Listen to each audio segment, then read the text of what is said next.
Hi, it's Mike Bogden and Craig Neville. This is the Island Park Weekly Weather Report for Wednesday, May 27th, 2020. All right, and we're coming to you from the area where the Battle of Camas Meadows occurred.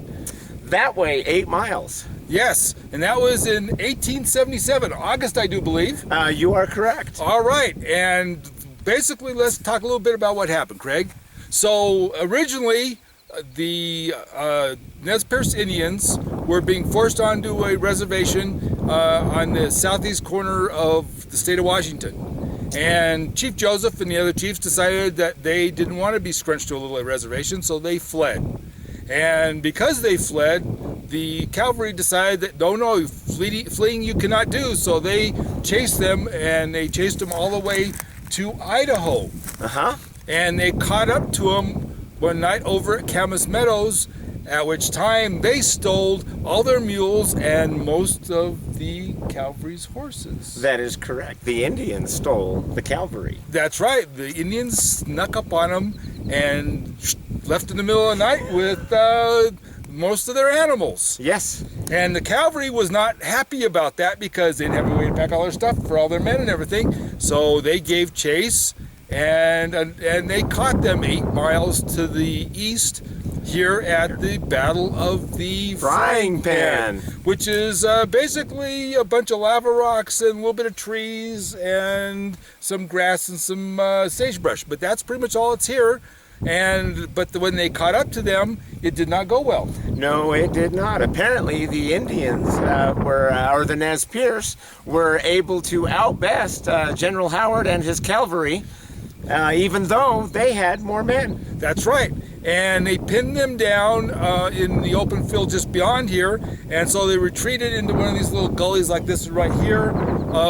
But then they realized they were being outflanked by the Indians. So they climbed back up on the rim of this place and they built a bunch of little bunkers out of pieces of lava rock where they kind of laid down and hid and tried to shoot back at the Indians. I can't wait to see these. And we're going to see those in a minute. And so, but that's what happened here. And so what happened is eventually the cavalry lost a couple of men, and they were stuck here for a while. And then the Indians took off during the night, and they went towards Henry's Lake and then over to Yellowstone with all the animals. And by the time the cavalry realized what had happened and sent for reinforcements and left the area, they were muleless and moderately semi-horseless. Yes. And so they were not horse.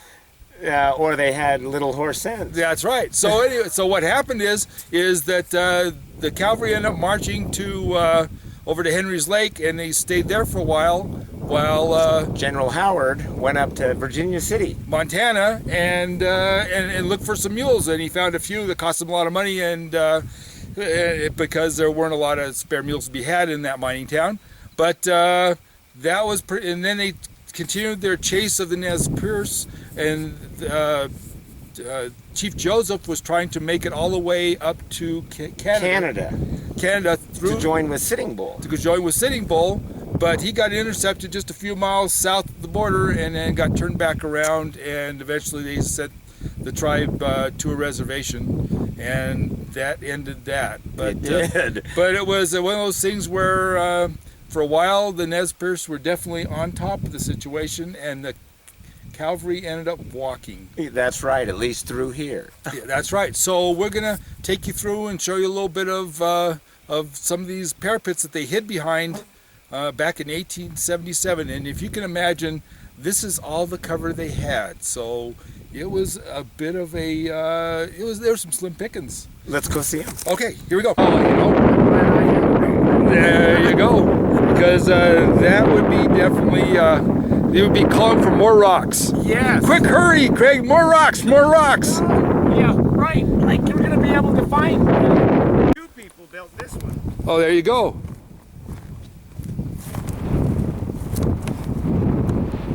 So, if you can imagine being surrounded by irritated tribal members, and all you had between you and their guns were that little circle of rocks, and you can see that the plains are pretty wide open. But yeah, when they decided that they were being encircled by the Native Americans, they decided that they better not all hide down the gully, so they came up here to. They did the best they could Yeah. with what they had. But it doesn't leave a lot. There's a real small one there. Apparently, that was a really small guy behind that one. Yeah. That wouldn't cover my boots. Anyway, and then here's another one over this way.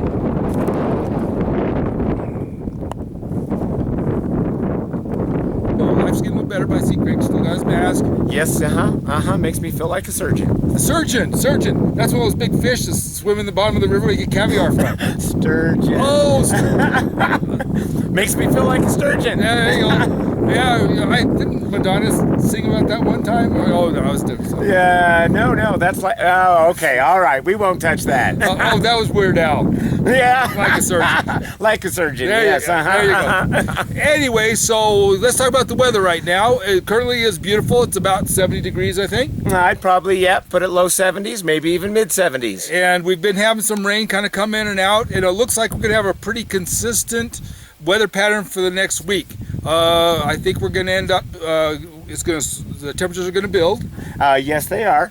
So Thursday we'll make it up into the high 70s. Friday I think we're going to hold that high 70 mark. We're going to hold that through Saturday, maybe even push 80 for Saturday. Maybe even 80. So last week it snowed. This week we got maybe 80 degrees. So it's the mountains. You never know what's going to happen next. But Amen. so nighttime temperatures are going to stay in the mid 40s, right in that ballpark. So no freezing temperatures at all. Everything's going to be above freezing. Nope. And then Friday night, Saturday night, I'd say slight chances of evening and overnight thunderstorms. But it looks like we're going to just get these little waves of moisture coming in. So we'll get a little bit of wind, a little bit of moisture, don't blow out. It's going to just be a regular spring rain kind of deal where, we're going to have a little bit of unsettled weather, but it's not going to really affect the temperatures very much. It just is going to cause a little bit more turbulence in the air. Yeah. Except Sunday, Monday, and Tuesday, I don't think we will be only getting up into the mid 70s. Yeah, but hey, anytime it's 70s, I'm happy as a clam. Oh, so am I. So 70s are great. After the 30s and the 40s, 70s are looking awful good now, bud. So yes, they are. I'm going to take it. So it's a good time to vacation, a good time to have some fun with your family. There's lots of places to go outside and hike, like this place, which is real interesting. So get yourself out, go do something, and that way you're being safe, you're doing the distance thing, but you don't have to do it with a mask and with gloves and stuff. You don't have to, but if you want to, it's okay. Yeah, but look like you're holding up a cactus or something. Give me all your money. Anyway, so with that though, we're just like I said, just be cautious, and and if you don't feel well, then stay farther away from everybody. Give everybody a break so people don't get sick. But we want everybody to have a good time. Try to make the best out of the summer that you have. So restaurants are all open now. Businesses are reopening. Next week the campground's all open. So June 1st is what I understand. So we're not sure in Yellowstone, but last I've heard it's going to be right around June 1st. That's what we're hoping for. We're just waiting to see what the governor does in Montana, see if he's going to let it happen. So that but he's going to get lynched by the people in West Yellowstone if he doesn't get it up pretty soon. If he doesn't do something, because the east and the south entrances are open. So we just want everybody to they got to make a living. So make sure you tip the girls good when or the waiters good, and make sure you take care of people, because it's been a pretty lean year so far. So be nice. Anyway, so from Island Park, this is Mike Bogden and Craig Neville of Robin's Roost, wishing you the very best and telling you that just enjoy yourself and enjoy the outdoors, because the outdoors is always safe as long as you don't run into a grizzly bear. Right. Bye-bye.